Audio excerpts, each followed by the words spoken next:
and we get you. Thank you, thank you. New music alternative. Jam 88.3. 60 minutes of pop fiction. Venture into a world of fantasy, animation, gaming, mythical language, graphic novels, robotics, and sci-fi.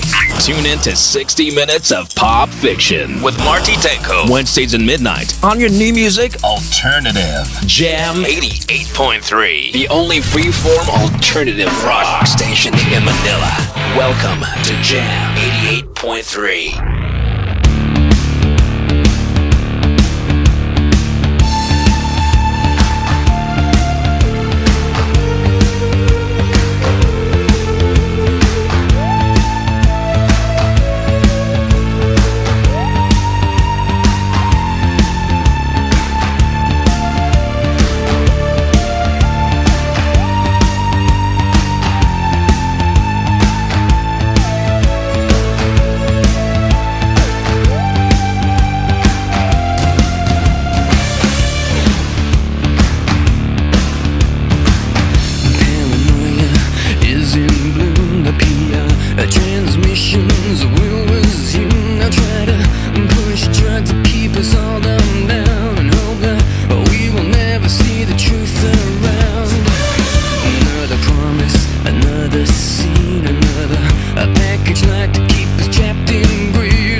And that was Uprising by Muse that was used or rather, the track was played in Sherlock BBC TV series Season 1, Episode 1. Welcome to 60 Minutes of Pop Fiction on Jam 88.3, your new music alternative. Hi guys! Welcome again to another fandom episode. This show is fantastic. It's all about fandoms, geek, and we take in all technical terms like as if it's peanuts.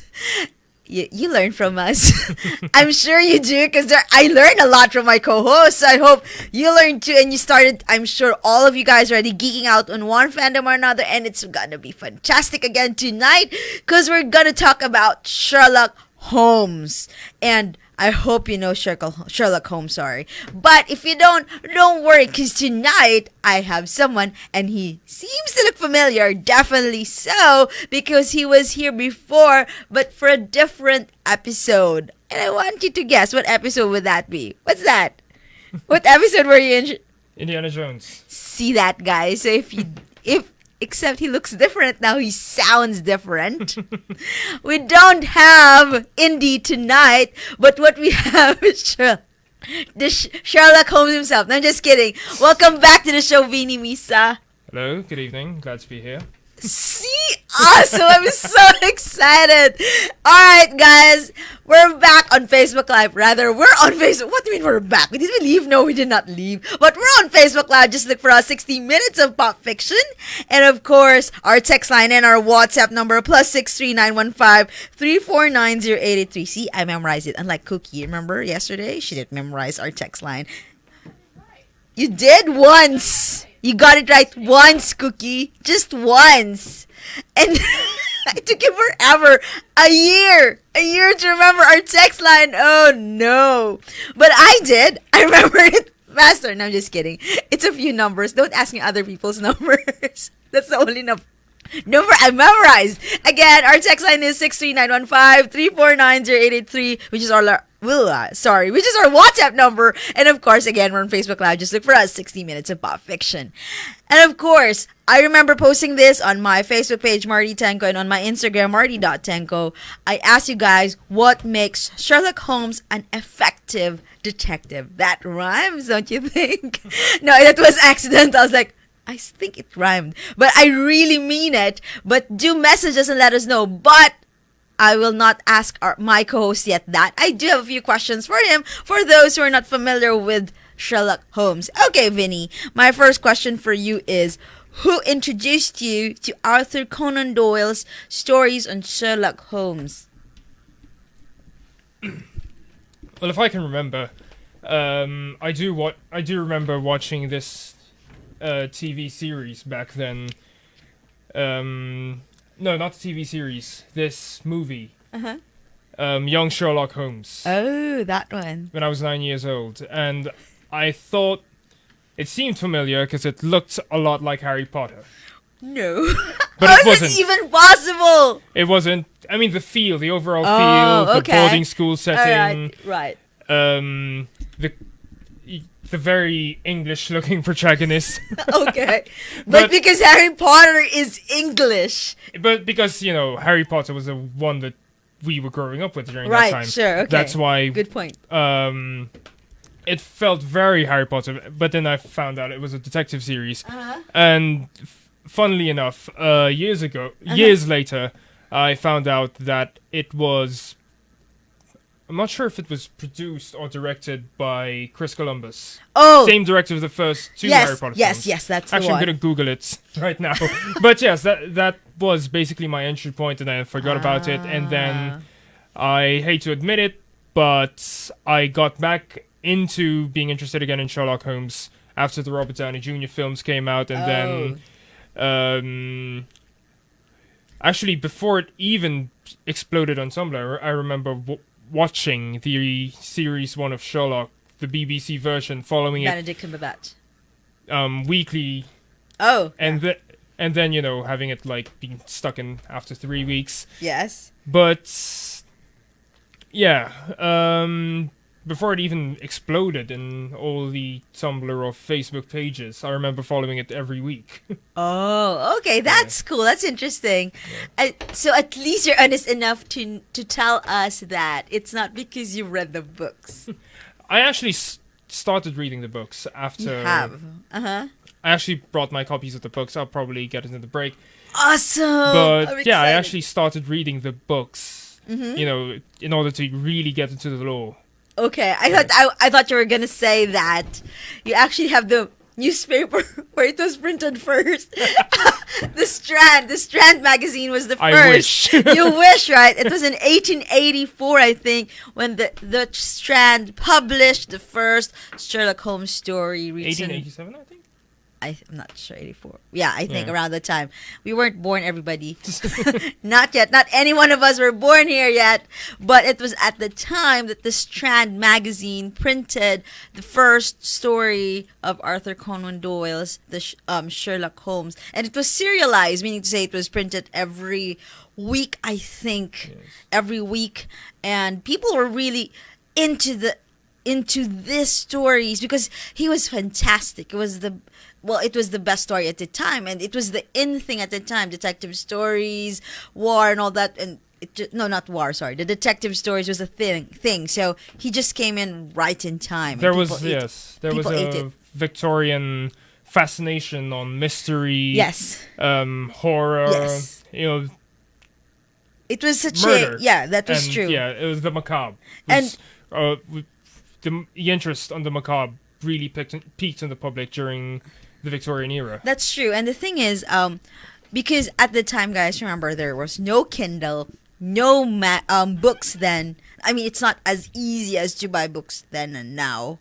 And at the same time, people were heavily dependent on the newspaper at the time. Yes. So it's such a thing that, like, I don't know if some of you go buy tabloids and then read the stories. That I know there are the teleserie type of stories, but you read them. Some people do. I mean, I don't.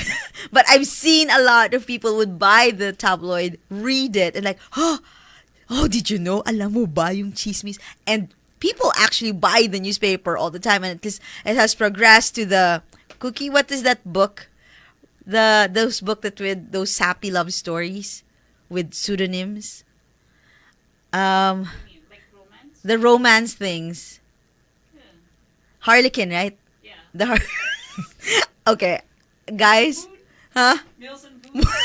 Kooky, that's ages ago. Mills and Boone. But it has progressed from the newspaper things to Mills and I can't believe I'm saying Mills and but it's so if that's what we have now. Before it was different. It was murder, detective. It was finding something, solving something, and being able to solve it. Of course, nobody wants a cliffhanger that it doesn't get solved. Yes. But yes. All right. Thank you very much for that, Vinny. Okay. What is the first story you've read? A Study in Scarlet. Oh. I mean, if I was going to be starting somewhere, I might as well start at, the most, the very beginning. Uh-huh. So, you can actually see the character progress from there. Uh-huh. And the funny thing was, I didn't have my copy yet. Uh-huh. And I think this was the time when my brother left abroad, so I would be reading his copy. Does your brother even know this? I think I told him. Years later. Yes. Evil. No, I'm just kidding. Well, okay. To be fair, I had to make sure that there were no dust lines exposed. Meticulously get the book. Yes. And then return it from where I got it. Subtle. Yes. So he had no clue whatsoever that you took his book while he was away. Yes. Okay, after Study in Pink. Okay, so I'm sure since you've seen the TV series. I'm sorry. Yeah, you saw the TV series first and then the movies. So after that's when you picked the book. Before everything else. So when you first heard of it, what were you expecting with Sherlock? Even prior to like seeing it and saying, "Oh, it looks like Harry Potter." What was that prior? What were your thoughts about Sherlock Holmes? Well, guy who has a lot of What? how do I say? A very meticulous detective. who Okay. comes up with conclusions with the least likely clues. Yeah, actually, that's true. That's what. Because I do also remember a friend of mine would also like bring a book around that time when like 9-10 years old. Around that time, a friend of mine brought a book and I familiarized myself with one story, but I actually don't seem to remember. But yes, that's what I do remember, that he was able to solve the mystery through one seemingly unrelated clue. Yes. Okay. Did it even want, or rather, did you even aspire to become a detective after reading Sherlock Holmes? Because, you know... Funnily enough... No. No, actually it was way before that. Oh, okay. Because I do remember TCM and TNT, those old movies, and they would sometimes show these 1940s detective movies, and that's sort of what got me when I was like around like 6-7 years old around that time. So yes, like way before Sherlock Holmes, there was just that. It was just that it wasn't the, how would I say, quirky British detective. It was more like the American tough guy detective that I had an idea of what the detective was. Okay. Yes. So because of Sherlock Holmes, everything has changed. Your idea of it being a detective has changed. Your perspective of what a detective should be, or no? Broadened. It actually broadened when I also got, when I also read into Agatha Christie. Oh, right. Okay, yeah. All the other literary detectives. Yes. Okay. So, do you have like expectations whenever you read a detective story after you've read Sherlock Holmes? Do you easily get frustrated when, why are they repeating the same thing? Doyle has already written this kind of stuff. Not really. I think that whenever I would dabble with reading more detective stories, I would, try to understand where the author is coming from, because each and every one of these detectives have their own foundation and how they want their detective to solve the mystery. And I think it also applies to comic books like Batman, especially Batman. If you would read, yes, plugging, hello Tim, I'm mentioning Batman. I know, I was gonna say that was like my co-host Tim Villas, or hi Tim. But yes, it also applies with comic books, in which the foundation of how a mystery would be solved applies into even Constantine, which was meant to be a hard-boiled but British iteration of an occult detective. Okay. Also, I think even Dresden, something like that. Yeah, that's true. Okay, so wait, hang on. What got you hooked with the stories? Whether it's the movies, the TV series, or even the books or the written work, what got you hooked and never looked back? Good question. If I were to determine what got me hooked, I think it's really more on having the same mindset that Sherlock Holmes has, in which he's bored.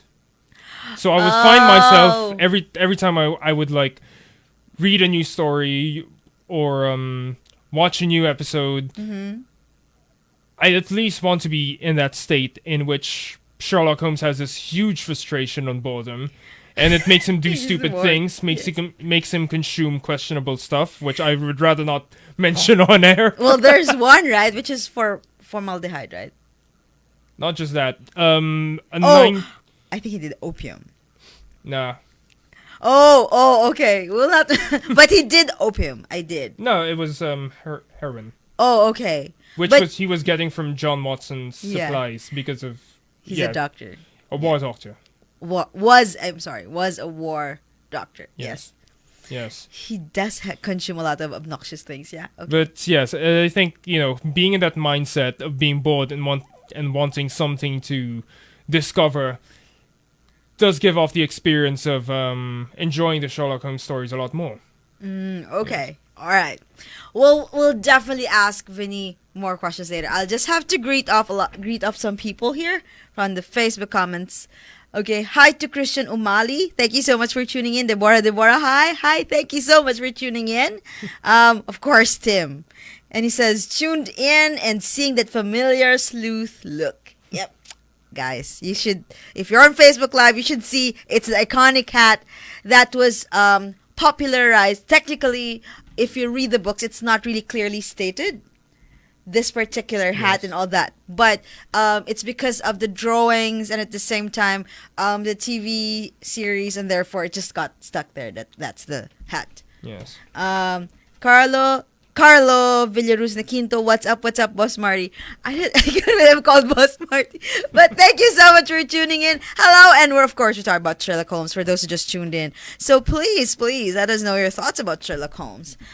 Keep distance. I'm really sorry, but the particular song you're requesting, well, it's not in Sherlock Holmes in any of the series or whatnot that has that I've seen. But yeah, if any of the band that you're particularly requesting is part of a fandom, I'll definitely add that in my playlist next time.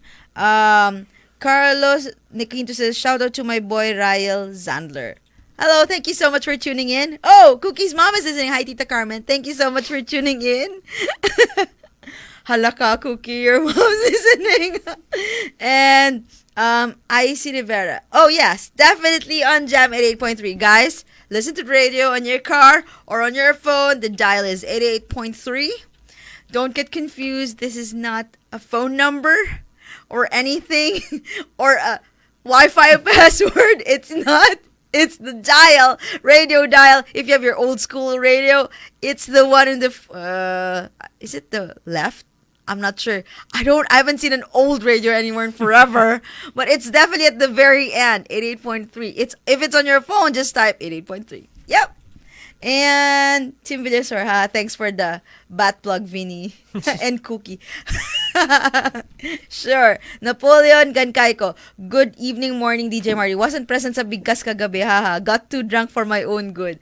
Oh, Kooky, that's why he wasn't listening as he was too drunk. Okay. Sherlock Holmes. Did Sherlock and Master Thief Lupin ever met in any book? It did happen in an Arsène Lupin story. Oh, okay. And also in a video game. What video game? Oh, wait. Sherlock Holmes versus Arsène Lupin. Oh, I didn't even know that. Yeah, it was one of those mid 2000s games. Oh. In which you play as Sherlock Holmes going off against Arsène Lupin. Oh. But in terms of stories, they did do a crossover. However, the author of Arsène Lupin couldn't use the name Sherlock Holmes per se, so he used the name Sherlock Holmes. What the? That makes it all the more confusing because I can't even say it and he can, which is weird. He's writing in an accent and he can say it. All right. Dewey Bakolkol Ola. Hi, thank you so much for tuning in. Napoleon Gankayko. What do you call that kind of hat? Sir, good sir, what do you call that hat? Deerstalker. Oh, Deerstalker. Yeah, I remember now. Deerstalker, guys. So if you want, you could have. I'm not saying this particular hat. I'm saying you buy it and look for a Deerstalker hat. Yes. Yeah. All right. Luwap Zedep. Shout out in Winnipeg. Hello. Thank you so much for tuning in. I don't know what time. Is it morning, afternoon, evening, Winnipeg? I don't know, but wherever you are, thank you so much for tuning in. And again, guys, we're on Facebook Live. Just look for us, 60 Minutes of Pop Fiction. And our text line, 63915-349-0883. You're still here with me, Marty, and of course, my British accent guy, Vinny. And we're still talking about Sherlock Holmes. We'll be back. Again, let me just repeat that whole thing. We'll be back, and I'll just be playing some songs, guys.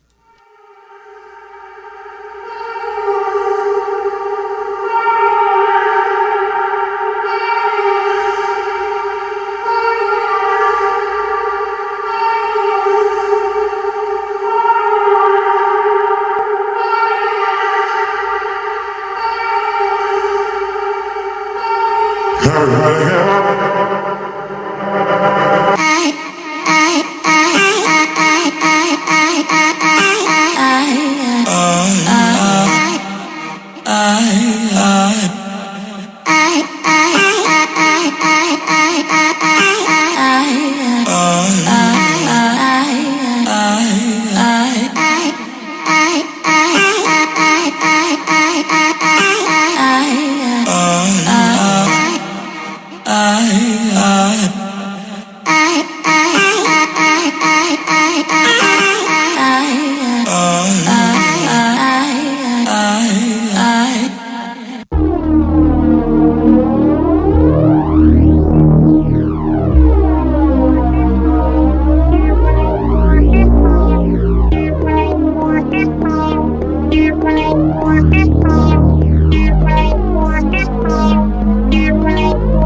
The city's new music authority, Jam 88.3.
Cartoon Romance by Arctic Monkeys. And if you've noticed, it's a bit different. Of course, it's old. It's an old song by Arctic Monkeys. And prior to that, I played Open Eye by Harland. And it was played, interestingly, on Miss Sherlock in HBO Japan. Guys, it's interesting because Sherlock there is a female. And so is her colleague, which is also female. So it's a very gender bend of sorts. Yes. They're both female. And it's on, I think they're only on season 1. They haven't gone to season 2. But I have no access whatsoever. So those who know someone who has access to HBO Japan, yes, Miss Sherlock, go check it out. Season 1, still, you have more chance to watch that. Welcome back to 60 Minutes of Pop Fiction on Jam 8.3, your new music alternative. You're still here with me, Marty, Tengco, and Vinni. there is a delay there because he wasn't sure how to say it. Will he go for British accent, American accent? No, I'm just kidding. But yep, there you go. We're still talking about Sherlock Holmes. And of course, we're on Facebook Live. Just look for us, 60 Minutes of Pop Fiction. And of course, our text line and our WhatsApp number, +63915 349 0883. All right. Of course, Luap Zerup. I'm not sure if I said your name right. Sorry. So he said it's afternoon in Winnipeg, Canada, 11:30 a.m. Or maybe now it's 11:45. Well, thank you so much for tuning in. Jerry Gonzalez, thank you so much for tuning in. My schoolmate from Tengco, who's, strings major. Yeah, I forgot. Sorry, man. Napoleon Gankaiko, have you heard about the book No Place Like Holmes and Future Doors? Have you heard of that? Not yet. Not yet. I haven't. I have now. I'm gonna read up on it. You have now. Yeah, but please let me know how did you get the story. This is new. I haven't heard of it. Ray Dag Villamin. Yeah, he's a college batchmate of mine. Hey, Dag. Oh, okay. Hi. Thank you so much for tuning in. All right, guys. Let me know again, since we're on Facebook Live, and of course, we do have a text line. Please let us know what makes Sherlock Holmes an effective detective, and of course, what's your favorite version of Sherlock Holmes? Whatever the TV series, the movies, and what particular movie or TV series or whatnot. Let us know what your favorites are. All right, Vinny. So earlier on, we were talking. Well, no, technically, if you want to know what we were talking about off air, it's random jumble. Like, how much the hat is, where you get it, how much he had his tweed jacket made. It's it's all fandom stuff. But I'll definitely ask Vinny because he's a. Should I call you a professional cosplayer? Yeah, right. Because you do it often. I wouldn't say professional. I wouldn't want to brand myself. I'm just gonna say cosplayer for hire. How modest. It's the same thing. Or bounty hunter. But definitely he's been doing cosplay not just for Sherlock Holmes but for other characters. If you have a page, right? Yes. Yep. So I think he posts. Do you post? Mostly on my Instagram. Instagram, yep, that's right. If you want to see his other fandoms and whatever he cosplays for, you could check his Instagram, Viking Vinny. Yeah. So you could see that, and you could fund his. You could fund his cosplaying. That would be great. I actually have a Ko-fi page. Oh. But I don't exactly have much content to post there. But yes, it's a funding page for cosplayers. Basically for artists. For artists. Yes, okay. Cosplayers, filmmakers. If you'd like to see him. It's, yeah. I'm already plugging it. If you'd like to see him dress up some more. Yeah. Yep. Help him. It's kind of difficult to be to the T to follow the exact look of the character that they want, and it's it's passion. All right, Vinny. Aside from plugging your fan page. I'm sorry, man. It's okay. It's okay. For those much appreciated. Thank you. All right. For those who are not familiar with Sherlock Holmes, whether they're older or younger, or I'm sure there are no babies listening. I'm sure they're asleep. But for those who are not familiar with Sherlock Holmes, who is Sherlock Holmes and what does he do? He's a consulting detective who lives in 221B Baker Street, accompanied by his friend and colleague, Dr. John Watson, also Captain John Watson of the Royal Northumberland Fusiliers. Oh, that's what it's called. Okay, all right, Yes. got it. Okay. And then what does he do? So what's the difference between a detective and a consulting detective? At least for this storyline. At least for this one. I'm Well, not gonna ask you the real deal. He's more of a detective in a broad sense. Sometimes he gets hired by the police. Sometimes he gets hired by individuals who are civilians. Why do you think that they hire him? Because there are other detectives. I'm sure in the setting of 1880 or 87, 89, there are other detectives. But why Sherlock? Why are people fast? Why do people get Sherlock there? I'm sure Scotland Yard have detectives of their own. But why do they always get Sherlock Holmes? Because, well, he's a detective who usually thinks ahead of everyone else, like 5 or even 10 steps ahead when it comes to solving their crimes. Like when someone like already approaches him, he can already read the client. He can already see what's behind the client's motives for approaching him, and I think that alone, gives him an edge. And unlike Scotland Yard, at least during their time, or at least in the setting of Sherlock Holmes, he's the one who thinks with an outside opinion. Because Scotland Yard is very procedural. It's very, they do follow this dogmatic system of solving crimes, whereas Sherlock Holmes relies on, his own deductive methods, which he shares with his older brother, Mycroft. Okay, all right. Point. All right. Of all the stories you've read, what is your favorite? The Speckled Band. Why? And what's it about? I mean, I'm not telling you to... Guys, it's not spoilers. Bit of bias. Please. Guys, this has been printed since forever. So if you haven't read it, it's not spoilers. Okay, go for it. But I wouldn't want to spoil it for the goodness people sakes. who would want to read it for the Just first kidding. time. But the thing about the Speckled Band, I'm coming from a bit of a biased opinion because this was actually Arthur Conan Doyle's favorite as well. Ah, okay. But after reading it, I eventually got to see why this became his favorite. The story about the Speckled Band is that it's about this betrothed lady Okay. who approaches Sherlock Holmes because when her sister was betrothed, shortly after she died.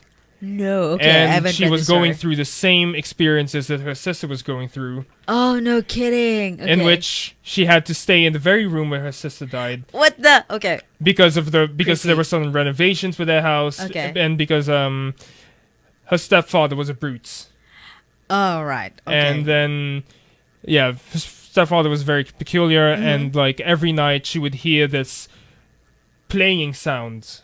This whistling or Ew. every night she would always hear that, and her No. sister was always hearing that until she died, and she was really Okay. and those were her last words before the sister died, was that she just said only a speckled band. Okay. And all yes, right. the story goes from London to a countryside home. But yes, it's about a recluse family, and then Oh. yes. Why? Why is this your favorite of all the stories? And to think that's not the first story you've read. So why, of all the stories you've read, is this your favorite? Because the conclusion of what really was this speckled band was really quite simple, and it wasn't how would I say, Is this something like a hidden in plain sight thing? something like that. Oh. It wasn't. Yeah, it was quite hidden. When I first read it myself, I didn't see it coming. Okay. I mean, like, I had an idea about how the older sister was killed, but it was really quite close. But Oh, my idea okay. would, but I can't believe we're running around the story because, I would spoil. I mean, I would like to talk about it, but I think that, given it's Arthur Conan Doyle's favorite story, I would for those who would like to read the story, I would like to. I wouldn't want to deprive them of the opportunity of finding out, like. Oh, Something like Vinny is that. such a gentleman. If I were in Vinny's shoes, I'll tell you the story already. But yes, he doesn't want to spoil you guys and wants Except you to. for endgame memes. Yeah, I've been hearing a lot of people say, when are you gonna do Endgame, guys? I did Avengers already last year, but who knows? Maybe we could do something again. And since people have been talking about it, have watched it like twice, I have. Some have done it 4 times, and I hope you enjoyed it. I hope you've enjoyed this final chapter of Phase 3, and yeah. So we will not go there.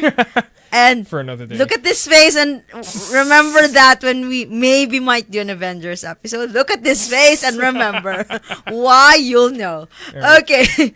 All right.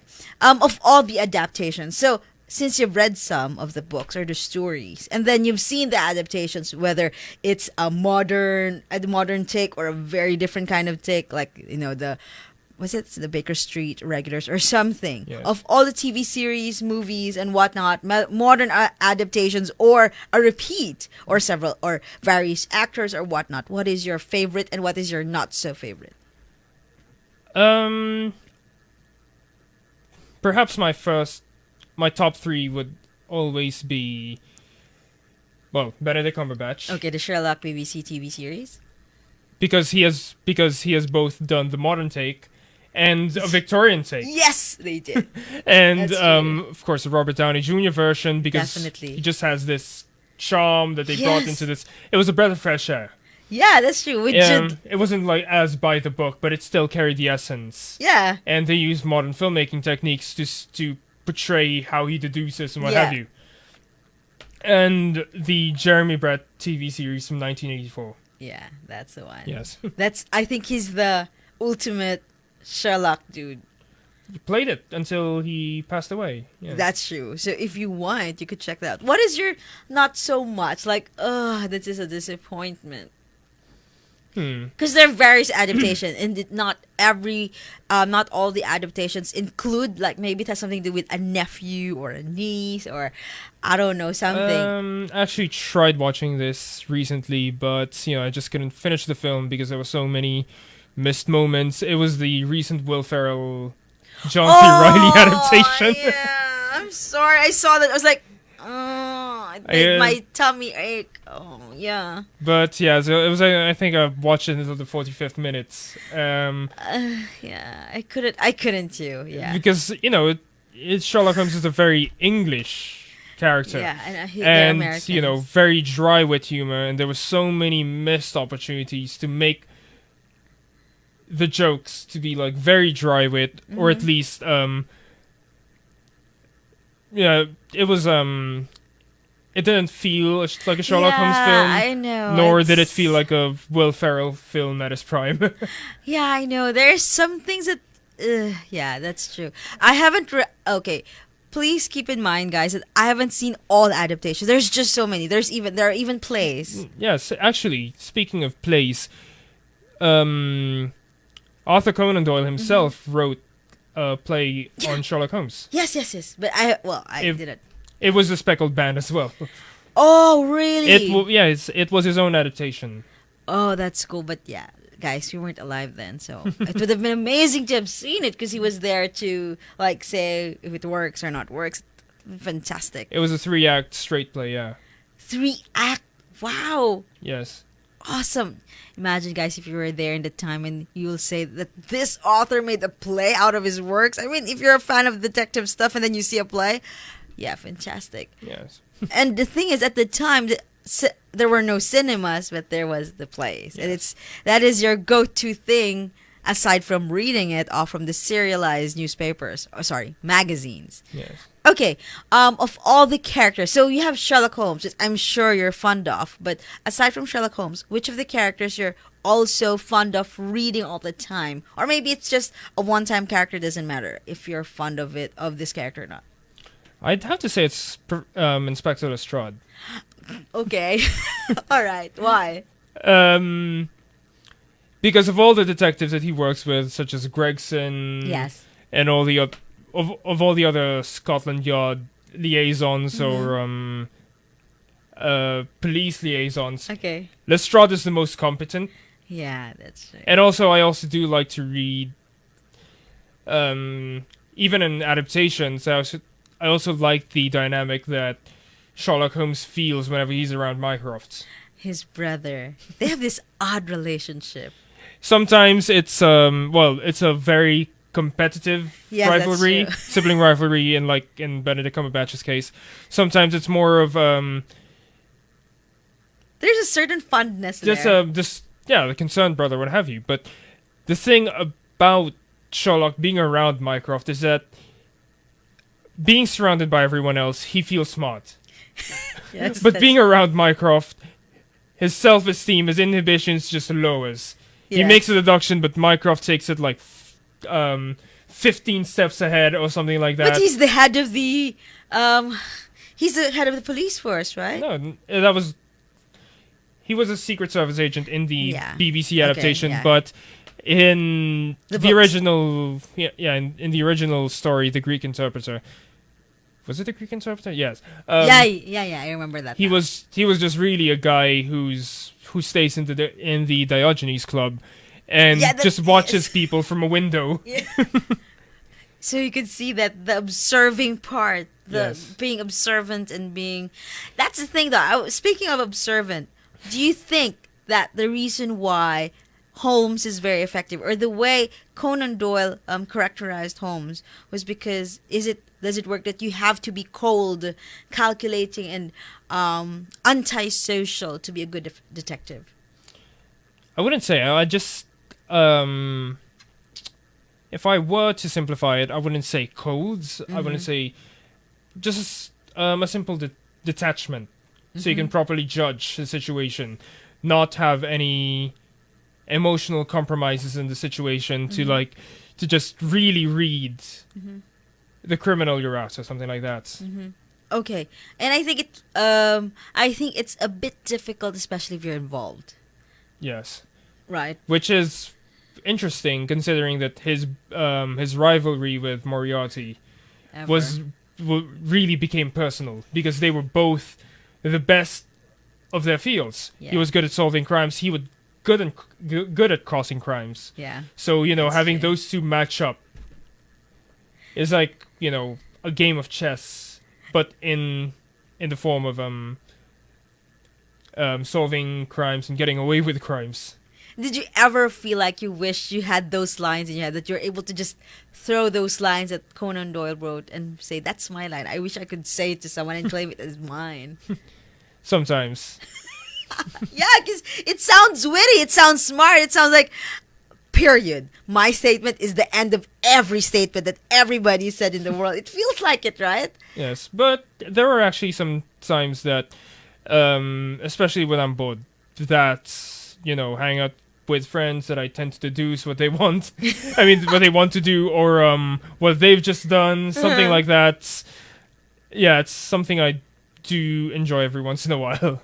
Why do you think that? Okay, why do you think that of all Conan Doyle's? Because guys, he tried to dabble in nonfiction, I think. Arthur Conan Doyle, but why is it Sherlock that has been successful of all his works? He has other works that he has written, but it's just Sherlock that people remember. Why do you think it's just that? And it has been adapted to this day.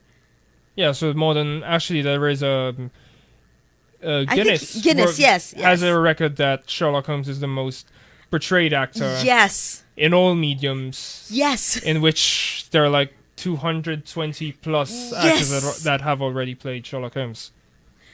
Why do you think so? I mean, there are other characters ever invented in literature. Because simple concept of mystery. It's so That's okay. Good point. Yeah. it's there's something really interesting with innovating the mystery genre, because it's a genre that keeps evolving. That's true. Yeah. Good point. Even Sherlock Holmes had a spy story towards the end. I think it was his last vow. the bow. Yeah. Yeah. Yes. Yeah. Oh, I haven't read that. Yeah, his See, last bow. Yes. Yeah. The vow is the one. Is the one in the TV series. Yeah, but no, yes. no, no. This one is the last bow. Yeah, I haven't read that. I picked some stories. Yeah. Okay, we'll definitely be back. You're still here, 60 minutes of pop fiction on Gem 8.3. Your new music alternative.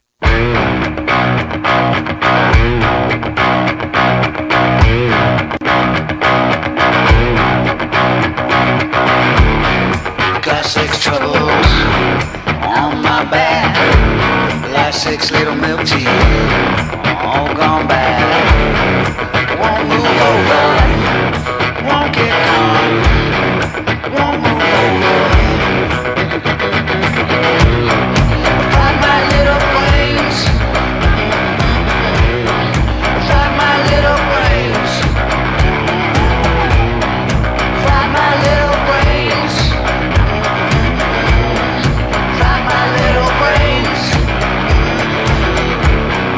Got 10 minutes, better get me good. Pull out my little milk tea, I pull good. I won't move over, I won't get gone. I won't move over. Find my little brains, find my little brains, find my little brains.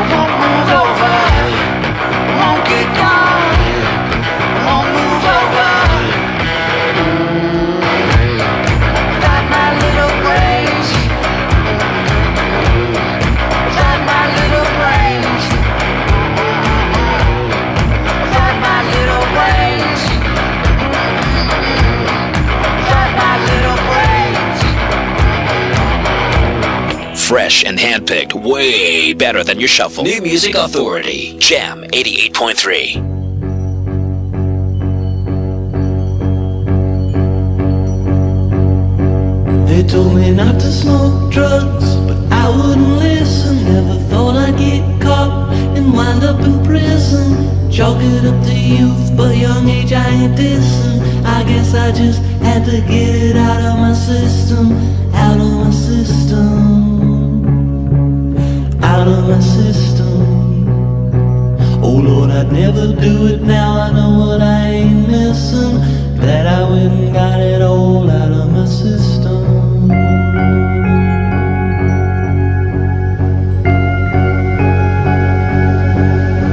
The lust of youth versus married security. I'm glad I'm here now, but just between you and me I had to get out and make the deals and learn to know how it feels, but that it ain't real. Out of my system, oh, out of my system.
Out of My System by My Morning Jacket that was played on the TV series Elementary that was on season 1 episode 3.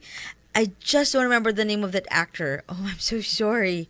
The actor who played Elementary, but definitely I know it's Lucy Yu who plays Watson there. It's actually Johnny Lee Miller. I'm sorry? Johnny Lee Miller. Oh, there. I think he did share the role of Victor Frankenstein with Benedict Cumberbatch on stage.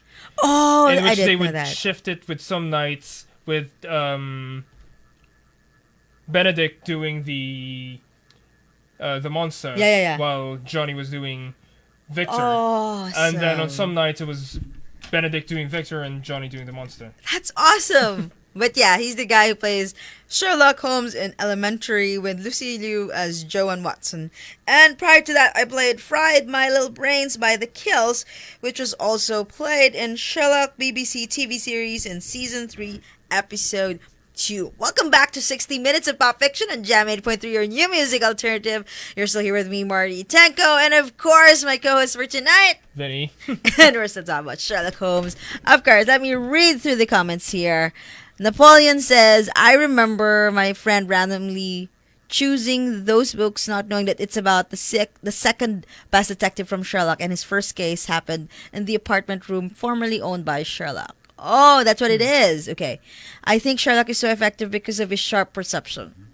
Yeah. Yes. He's definitely sharp.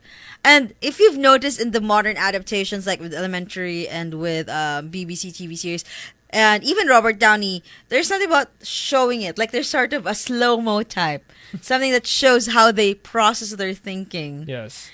And then, like, oh, so how did he even know? And it's just fantastic how their deductions are. That I would just ignore them. Like, that's important. Like a bit of dust in the hair, or the fingertips, like it's a bit dirty. The shoe that has mud on their boot. Who would know that? But apparently Sherlock does notice that, and it makes him deduce a lot of things in rapid fire speed for me. That I felt was rapid fire. I don't know if it's rapid fire for you. It felt rapid for me.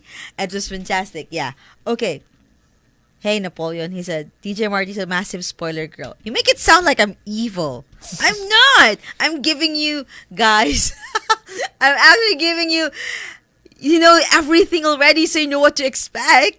At least, you know what to expect. And therefore, the thing is, it's still different. Even if I tell you, let's say, whoever so-and-so died or whatever, you still want to see how they died. You still want to see how they got away, how they stole, how Sherlock did the sleuthing and whatnot. You still want to see. So I'm not really spoiling. I'm giving you ideas. I'm just defending my own spoil. All right. He said, there's actually an anime titled Hidan no Aria. Wait, I know this. Where the main character is the granddaughter of Sherlock Holmes and the antagonist is the granddaughter of Master Thief Lupin. And they're fighting over one guy. Haha. Really? I didn't even know this. Whoa. But I don't know why I know the name of the anime, but I did see it. So I'll definitely look on that. All right. So we're still talking about Sherlock Holmes, and guys, we do... Okay. Oh, we do have a text, an SMS from number ending in 5863. I guess Arthur Conan Doyle did not realize back then that snakes could not hear. Echo the Money Man. Yep, definitely. I didn't even know this. I didn't read this particular story, but that would be cool to have read that. That's the thing. I haven't read all the stories. One, there's so much. So there are several books, and there's still the short stories, which I was going to ask. Me and Vinny were going to talk about it later, right now. Okay. I was going to ask him about the term canon. So since we're talking about Arthur Conan Doyle's works, why did they have to say that this is canon and these are not? Why? Are we saying that Arthur Conan Doyle he's not the only writer of Sherlock Holmes? Well, there is actually one story that he wrote that he doesn't even consider canon. What? Really? I remember my brother telling me about it, but he wrote a story that he doesn't consider canon. Really? It was his own fan fiction of Sherlock Holmes. I forgot. Which one? Is it the novels? One of It's the been novels? years ago. It's been years when I mentioned Okay, so it. as far But- as I know, it's their novels and their bazillion short stories. No, 56. Okay. Yes. And I actually brought my 2 books, which compiles both all the novels and all the short stories. Oh, this is the one. Yes. Okay, so guys, if you see, it's Sherlock Holmes. Yeah, Complete Novels and Stories Volume 1, which is with an introduction by Lauren Esselman. There. It's by Bantam Classics. Oh, Bantam Classics. Okay, Yes. there. These are the stories. So if you want to, yeah, you could check that out. Okay, as far as I know, there are 4 official novels Yes. by Doyle and 56 short stories. So they're short stories. Basically, they were serialized everywhere, not just in the Strand magazine. They were practically everywhere. There's so many magazines. It's just freelance writing. Imagine freelance writing, and then you send your stories to different magazines, and Yeah. it gets printed off. So the 4 official books are A Study in Scarlet, The Sign of the Four, The Hound of the Baskervilles, which is, I don't know, some find this as a favorite. Yeah, me so. And The Valley of Fear. Those Yes. are the 4 official novels, but the rest are short stories. And then there are They're others. compiled, actually. I'm sorry? The short stories are compiled. Yeah, I haven't. It's The Adventures of Sherlock Holmes, The Memoirs of Sherlock Holmes, Okay. The Return of Sherlock Holmes. Okay. It goes with that type of and also I think the last one is the last collection is His Last Bow. Yeah, and you know what? That's the thing. It's ironic that actually Arthur Conan Doyle had killed off Sherlock Holmes early. In The Final Problem, yes, against Exactly. Moriarty. Because I think got tired. You know when it Fatigue. Yeah, he had writer's fatigue. yeah. And he wanted to kill off the character so he could work on other characters. And his other nonfiction stuff. And it's like so he can focus on Other other stories, but the crowd really clamored for him to come back. And they grieved people. They grieved complete with wearing a black attire and going to the streets. That is funny. Okay, I'm not gonna make fun of it because it's just equal to going to fan signing or something. I guess it's the same thing. It's So it's Adventures of Sherlock Holmes, The Memoirs of Sherlock Okay. Holmes. That's in The Memoirs of Sherlock Holmes. That was when he faced off against Moriarty, the very last story, The Final Problem. And then you got the Return of Sherlock Holmes, His Last Bow, and the Casebook of Sherlock Okay. Holmes. But yes, I think it's similar to this. With Sherlock Holmes dying, the public reception is similar to what we're experiencing now.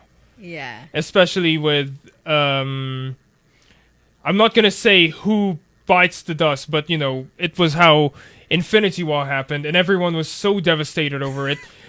Endgame, I'm not gonna say who, but I think there's already a spoiler ban, but I really would rather not It's say. not. It's ready forever. It's like what, 3rd week? Yes. Yeah, it's the 3rd week, people. That's your fault if you haven't But seen it. yes, you can see like people were really devastated about the results. Yeah. And Are we gonna mention Game of Thrones too? yes, might as well. You can't mention character death without Game of Thrones these days. Read the books, people. It's there. That's why you're just disappointed. I will not. Don't fight me. I'm not as brave as my co-host when they say, "Go ahead, people, fight me." No, don't fight me. I'm just saying that it's in the books. Yeah, if you haven't read the books, go for it, because that's where because cinema and TV making is different. So they sort of rearrange the timeline, rearrange the events and so on and so forth, and therefore you feel like, why is she this or that? Why is he this and that? Well, it was written a bit early on, and they just sort of dragged it right now. So yeah, okay, that same goes for Marvel and any fandom. If it's interpreted in the screen, it's gonna be different. Yeah. Definitely. I'm actually gonna say hi to some Yes. friends right now. Hello to Franz. Hello to my mom. Oh, hello. Thank you so much for tuning in. Hello to Kyle. Hello to Jean. Hello to Frederick. Yes, hello. And also Eliana. Those are the friends I have right now who are listening or have tuned in at one point. Uh-huh. Yes. Look at Napoleon. He says, "See, Marty, that is how you to tell a story without spoiling." Ha ha. Napoleon, I love spoilers. It doesn't. I've already been called out on multiple Really? endgame spoilers because of the memes I've been posting. See, I did not. I'm not gonna For mention those- them I did here not- where everyone. Have you seen my Marty Tengco page? I haven't posted a thing. That's how you don't spoil. You don't. Although the only Sherlock Holmes spoiler that you have to know is that he's presumed dead at the end of the final problem. Yeah, that's Yes. it. And it's not even a spoiler, damn it. It's old. It's if you've read the books, it's there. Hundreds of years old. Yeah, 1880. Guys weren't born. Like, if you add all our ages, it's still not enough to go back to the time when Arthur Conan Doyle has written the books. Okay, and the stories. All right. Okay. What was I gonna say? Oh my god, I'm so sorry. All right, for Sherlock Holmes, were there characters there that you've read or have seen, and you felt like they lacked in development? Like, oh, why did that Arthur Conan Doyle did not develop? Okay, we're not going to talk about the other stories that were written by other authors. We're just going to talk about Arthur Conan Doyle. So, what do you think were they, or was there character encounter you felt like it lacked, it lacked more story or depth?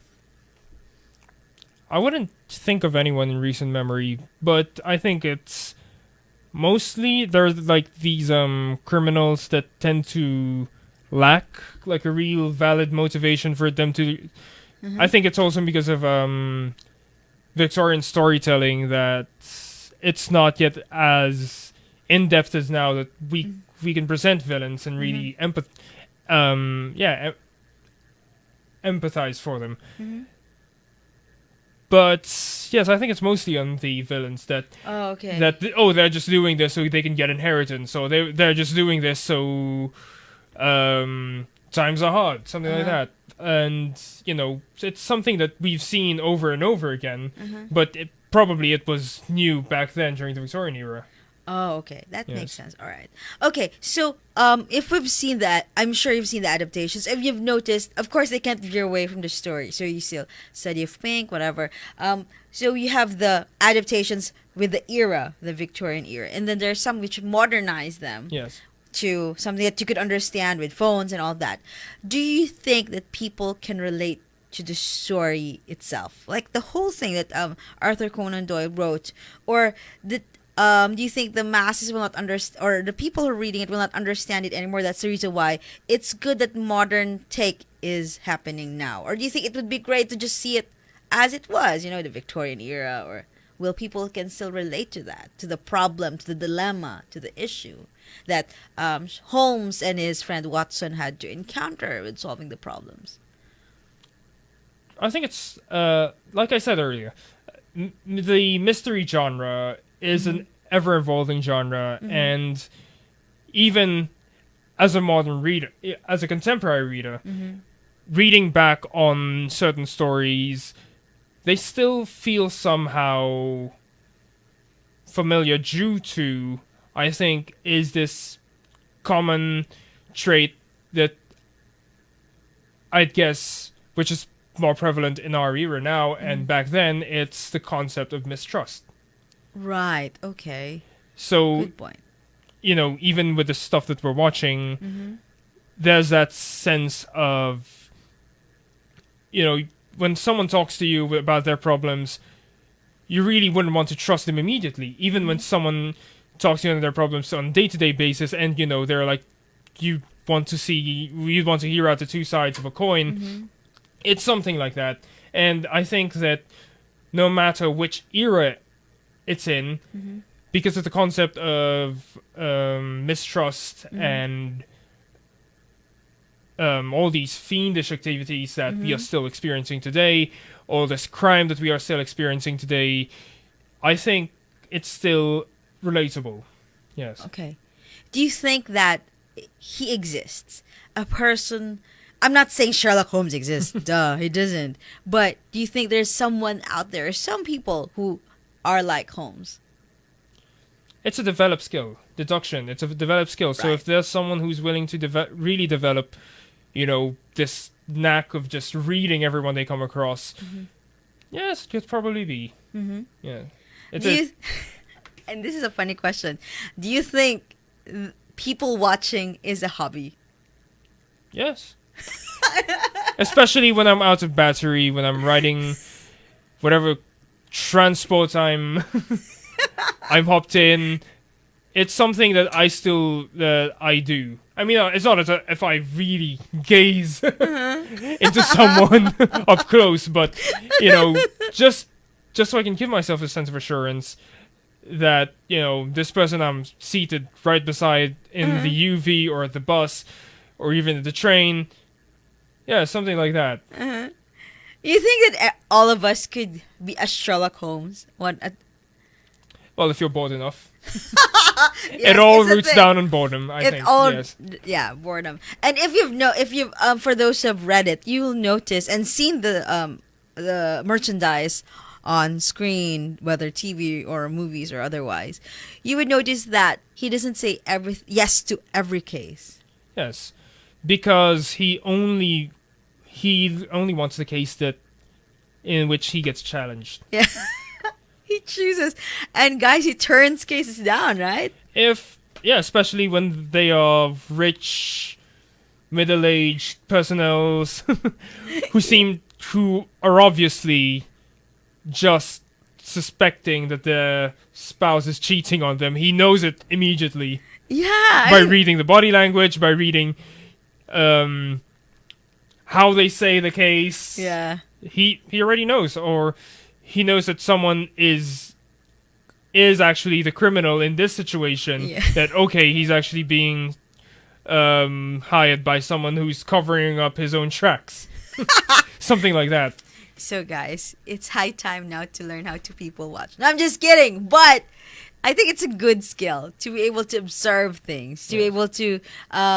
It helps, like in a very like to keep you safe, at least I suppose, and to be aware of your surroundings. So it will work for you to be observant, not people watching. I'm just kidding, you guys. I'm just pulling your legs. Okay, for those who haven't read, Vinny, what's your advice? What's the best story that a non-fan or those who haven't touched Sherlock Holmes, what is the one story that you could suggest, whether short story or novel, that you could suggest to our listeners that they could start with? In terms of novel, A Study in Scarlet. Oh, okay. But in terms of story, yes, I'm just going with my favorites here.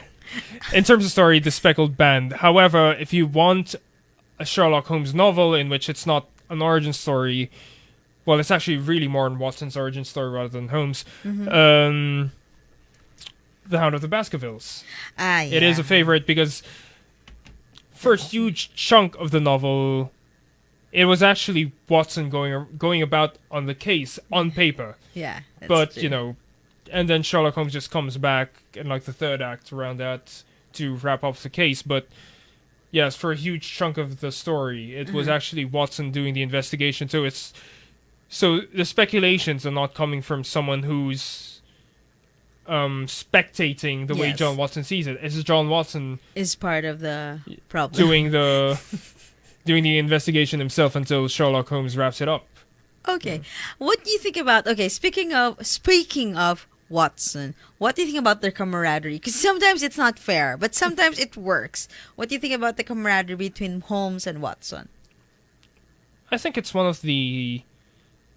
it's something that I can relate to with me and my best friend. Okay. Because I'm more detached when it comes to meeting new people. I'm a lot more detached. Oh, okay. And he's the and one you're who's so a cosplayer? welcoming. What are you talking about? Okay, Yes, go it's ahead. something it's actually why we eventually cosplayed as Holmes and Watson. Okay. Was because we relate to that aspect a lot, and I'm a lot more less untrustworthy when it comes to meeting people. That it takes a while that I got this hunch, and he's like so welcoming. Oh, But okay. I think the one thing I like about the dynamic between Sherlock Holmes and John Watson is that they come from different backgrounds, but they work so well. Sherlock Holmes himself is a skilled martial artist, Yes. but he was never formally trained like Watson was in the military. Watson comes from a very institutionalized way of thinking. He was in the military. And before that, he was a medical student.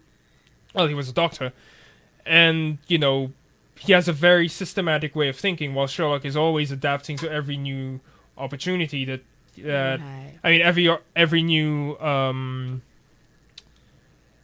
how would I say, experience or Maybe, yeah, you could say that. instance, Yeah.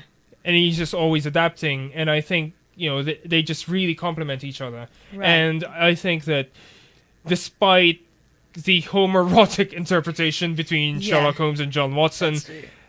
I think that it's something that friends can relate to a lot. And I think Right. Okay.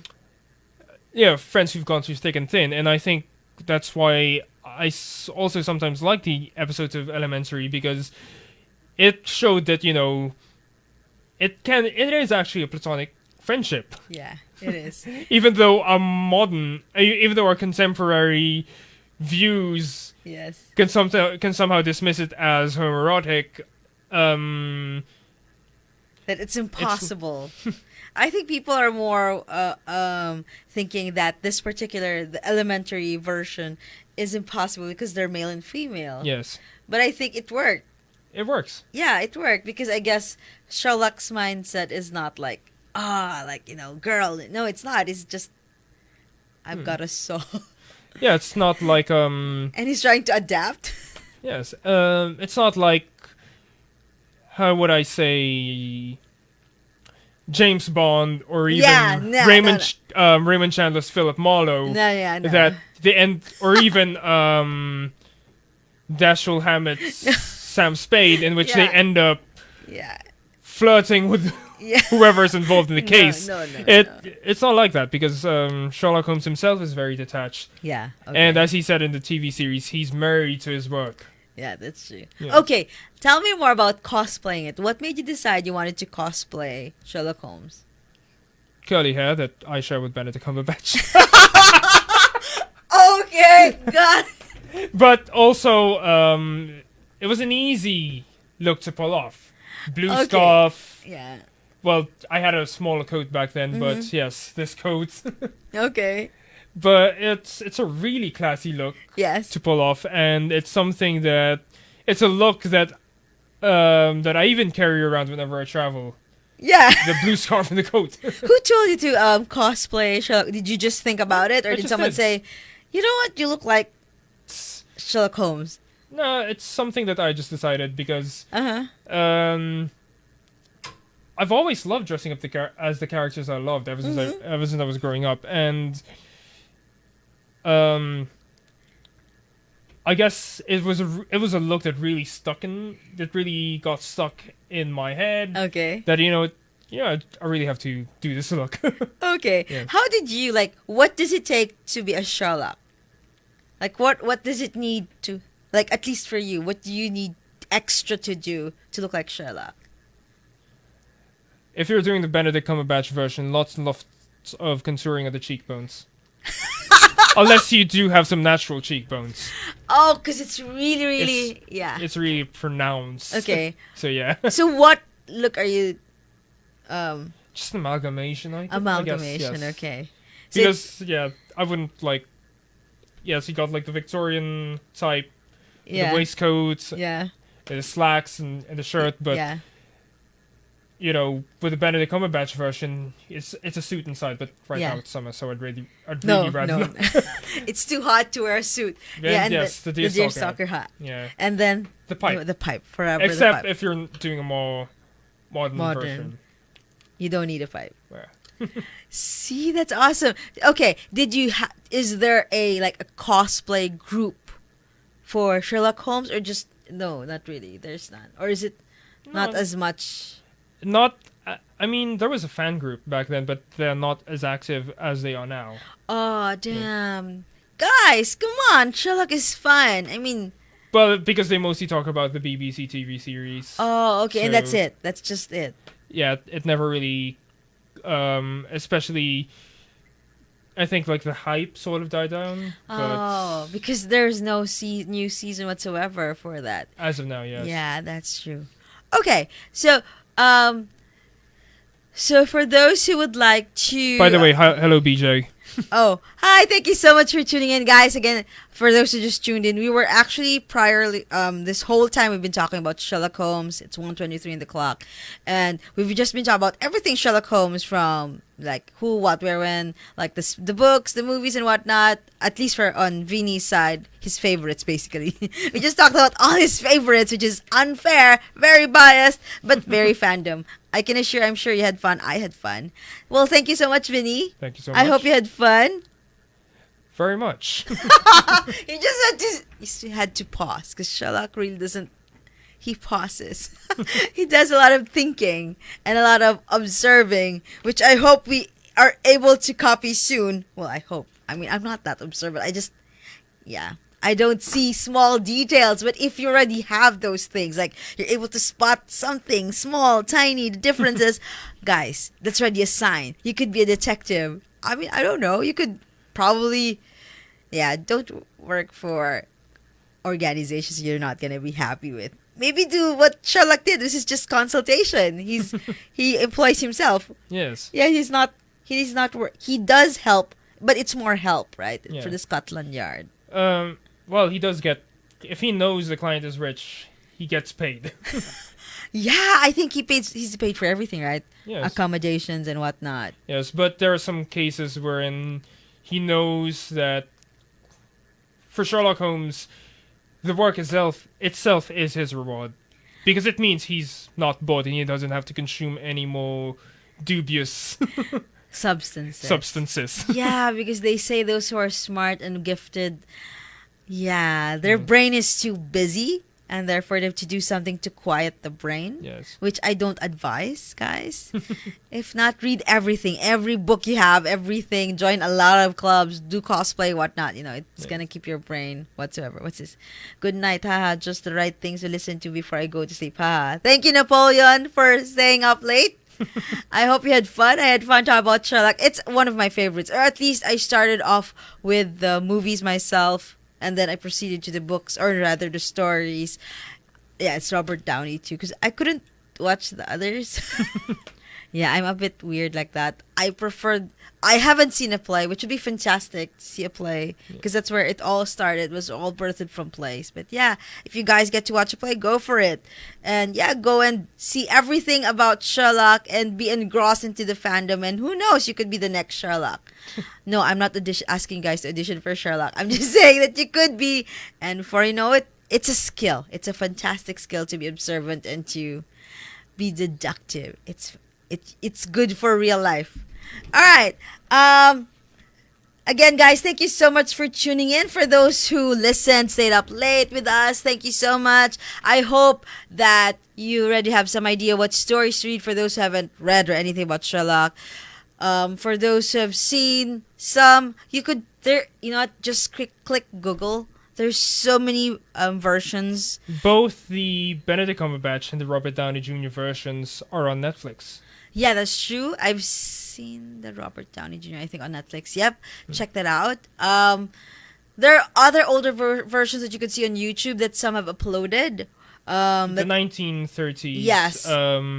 Actually, one of the most famous ones, Basil Rathbone. Yes. Yes. Yes, that's true. Some of his films are on YouTube. Yes, you could check that Actually, out. a bit of side info on that. Yes. The first two films were set in the Victorian era. And then World War II happened, and then Universal bought the rights, so they instead made it into spy films, in which Sherlock Holmes is employed by the British government. But that's not true. That never is in the books. I assure you guys. But it was partly inspired by the books. Partly inspired. Yeah. Yes, it is. Again, as I've said earlier, everything you see on the adaptations on media is, of course, inspired. Yes. You can't copy the exact thing. Yep. Well, guys, thank you so much. I hope you have another fandom that you could get hooked into. And maybe cosplay for. I don't know. We might see you in the conventions one way or another. And, of course, I'll be placing all the tracks that I played, which is 6, on my page, Marty Tengco, that I've played today for Sherlock Holmes. If you would like to look for Vinny, what are your social media accounts? Yes, it's Viking Vinny on Instagram. Yes. And Twitter? Yeah, it's also on Twitter. And as for my actually my Facebook is a bit inactive. So yes, my more updated ones are Twitter and Instagram. And your GoFundMe page? It's actually Kofi. I think it's also Viking Vinni, if I can remember it right. I haven't logged into in A while. a while. But if you could, add some more, then definitely, guys, you could help him because it's a work of art to cosplay. So please. And also for my how do I say, my writing, Yes. my screenwriting and all Yes. that stuff. Trying to get some of my scripts funded actually. Oh, yeah. And yes, that's actually a good outlet. Yeah. Kofi, yeah. All right. So look for him there, Viking Vinny. And yeah, you could check out his stuff there. And of course, guys, every Wednesdays, I don't even know my own schedule. I'm so sorry. I guess 60 minutes of Pop Fiction is every Wednesdays, midnight to whatever, 1. It's supposed to be 1. Again, it's 60 minutes. It never is 1 hour. And for all your fandom and geek stuff fix, that is my show. And of course, if you're into the spoken word, into poetry, if that is your fix, writing, reading, performing, anything to do with the word, of course, it's Big Gospel Penis. The one who created my show, Miss Kooky Tuason. Her show is Tuesdays, midnight to 2 a.m.-ish. It doesn't really end in 2 a.m.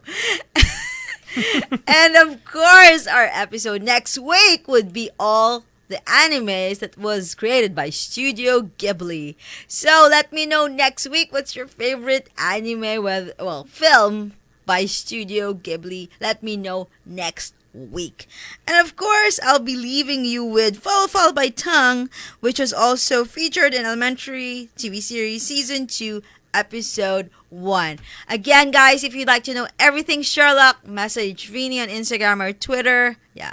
So you can know his favorites. You can start off from there and then progress to Arthur Conan Doyle's writings, and of course to the others that were inspired by Arthur Conan Doyle and continued the Sherlock Holmes series. You could check out everything and message Vinny for that. Yeah. I'm not saying it's an encyclopedia, yeah, but almost. All right, well, thank you so much, guys, wherever you are. Good morning, good night, good afternoon. I don't know. Wherever you are, guys. Thank you so much. Bye.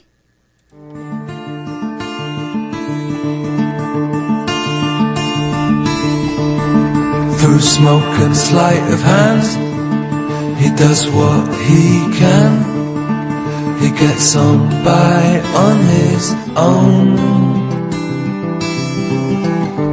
Follow him on the street, silent on his feet. Diamonds fall on his door.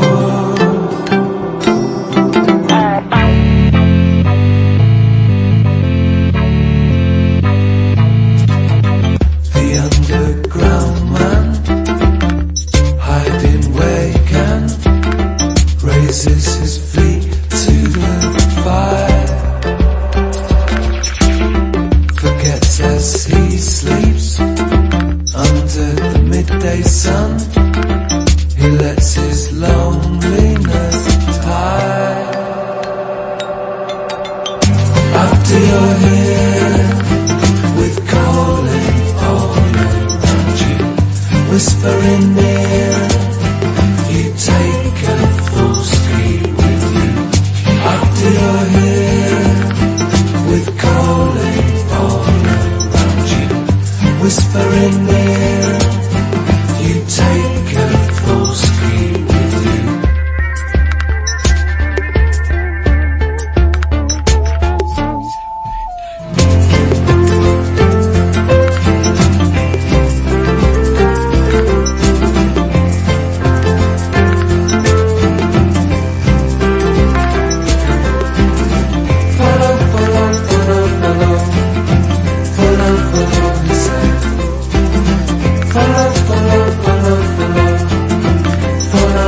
sea to burn green. Take what you can, you camouflage man, like it will look right through. He covers up his eyes, and like the tiny prize, you won't find him again. After you're here with calling energy, whispering near, you take a full sweep. If you miss it, our world is hard to see. Cover your tears, your heart is hard to value. After you're here with calling energy, whispering near, you take a full sweep.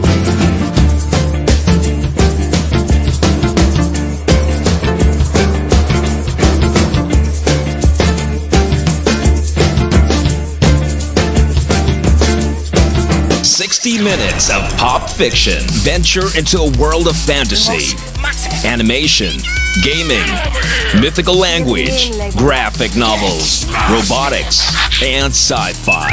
Tune in to 60 minutes of pop fiction with Marty Tengco. Wednesdays at midnight on your new music alternative. Jam 88.3. Your weeknight dose of spoken word on primetime radio. Because Pilipinas. As life creates beats through hands and feet gestures. If your sister asks me about you, Because Pilipinas. Hosted by Kooky Tuason. Tuesdays, 12 midnight. shut yourself off from the world and nod. Hayaan mo ring aking hagkan ang pangangatan. Because Pilipinas. On your new music alternative. Jam 88.3. We may play commercials, but we're better than your shuffle. Curated music 24/7. New music alternative. Jam 88.3.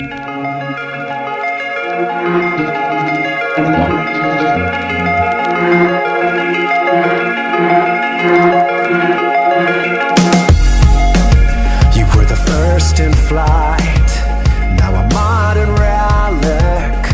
Merely a payphone on a 1 a.m. sidewalk.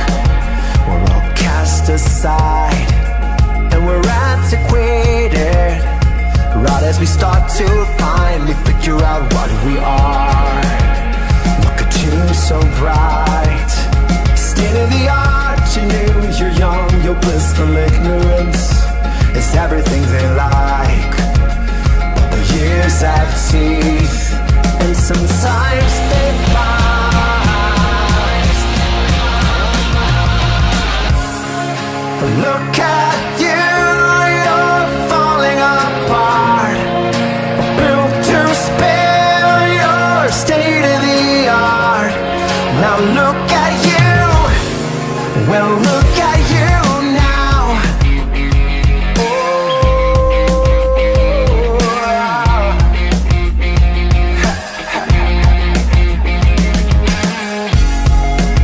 Now do you see that smile at the foot of the ladder? Ain't it familiar? That was you only yesterday. But this justice feels more like a poison apple, and inevitably everyone will bite into it. Now look at you, so bright. State of the art, you knew you're young, your blissful ignorance is everything they like. But the years have teeth,